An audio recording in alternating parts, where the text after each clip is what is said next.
Assalamualaikum warahmatullahi wabarakatuh. Kami dari kelompok 4B ingin mempresentasikan PBL pada mata kuliah Pancasila yang berjudul Pancasila sebagai Pemersatu Bangsa. Untuk anggotanya ada total ada 9 orang. Yang pertama dengan saya sendiri Muhammad Rangga Kurniawan dan ada Waridul Anwar, Rizalul Fadli, Daniel, Samuel, Fikra, Alhayar, Muhammad Abid, dan Nadia. Oke, next. Untuk pertama-tama, latar belakangnya ada beberapa poin. Yang pertama, Indonesia memiliki keberagaman tinggi, suku, agama, budaya, dan bahasa. Keberagaman adalah kekayaan bangsa, namun berpotensi menimbulkan konflik. Perbedaan pandangan dan kepentingan dapat mengancam persatuan. Dan terakhir, Pancasila berperan sebagai pemersatu bangsa. Oke, next akan dijelaskan oleh Waridul. Oke, selanjutnya itu ada tujuan. Yang pertama itu adalah untuk menganalisis peran Pancasila sebagai pemersatu bangsa di tengah keberagaman.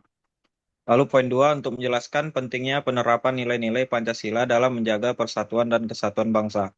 Dan terakhir ada untuk memahami konsep kebinekaan dalam kehidupan bangsa Indonesia. Next. Oke, selanjutnya ada manfaat penelitian. Yang pertama itu ada memberikan wawasan keilmuan mengenai peran Pancasila sebagai pemersatu bangsa dalam masyarakat. Lalu ada menjadi bahan rujukan bagi masyarakat dalam memahami serta mengamalkan nilai-nilai Pancasila untuk memperkuat persatuan dan toleransi. Dan terakhir, sebagai bahan pembelajaran dalam pendidikan Pancasila dan guna menumbuhkan kesadaran akan pentingnya persatuan bangsa. Oke, next.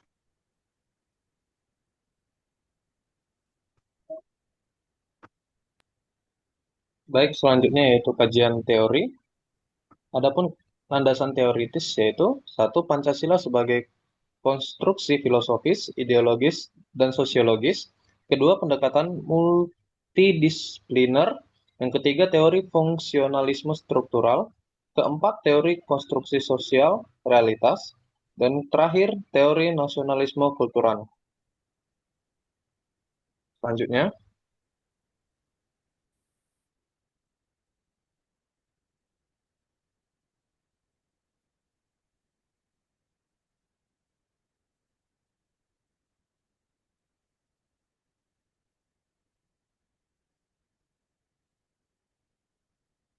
Boleh dilanjutin?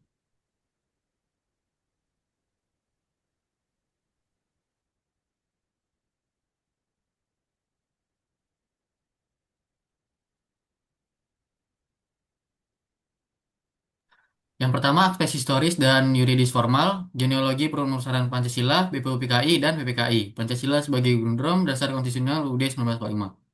Dan yang kedua, ada aspek fungsional dan sosiologis, Pancasila sebagai alat integrasi sosial, simbol pemersatu bangsa, multikultural, nilai toleransi, nasionalisme, dan keadilan. Yang ketiga, ada aspek dinamis dan pembangunan. Pancasila sebagai paradigma pembangunan, ideologi hidup, Pancasila sebagai way of life. Oke, next. Baik, selanjutnya ada metode penelitian atau pelaksanaan. Penelitian ini dilaksanakan di Perumahan Anggrek Mas 2, Kecamatan Taman Baloi, Kota Batam, pada bulan Desember 2025 selama 7 hari. Penelitian menggunakan pendekatan kualitatif untuk memahami peran nilai-nilai Pancasila sebagai pemersatu bangsa melalui observasi, wawancara, dan studi literatur yang berkaitan dengan kehidupan sehari-hari peserta didik. Next. Dan ini hasil dari wawancara kami kepada masyarakat sekitar, dan kita ambil salah satu contohnya yaitu yang pertama, menurut saya Pancasila itu penting banget buat nyatuin masyarakat. Soalnya di Indonesia kan orang-orangnya beda-beda. Jadi kalau nggak ada Pancasila bisa gampang ribut dan semacamnya. Oke, next.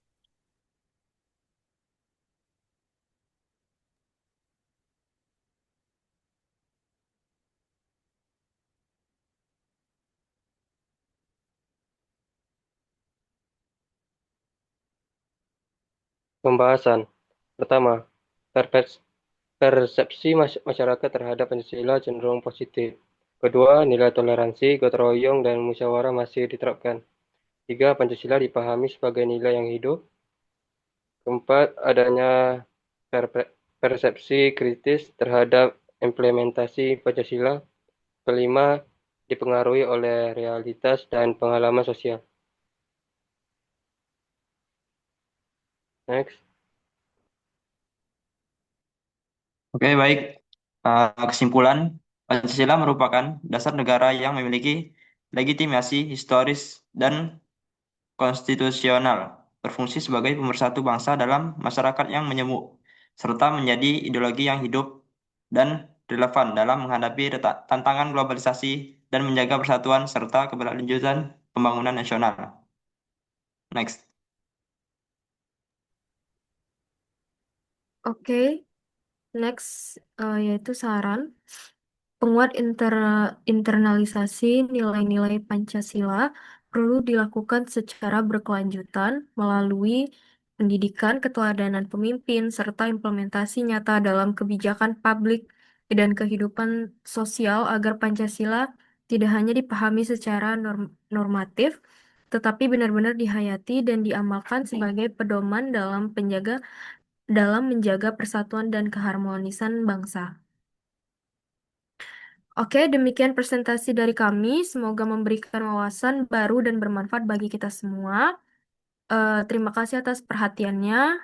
Wassalamualaikum warahmatullahi wabarakatuh.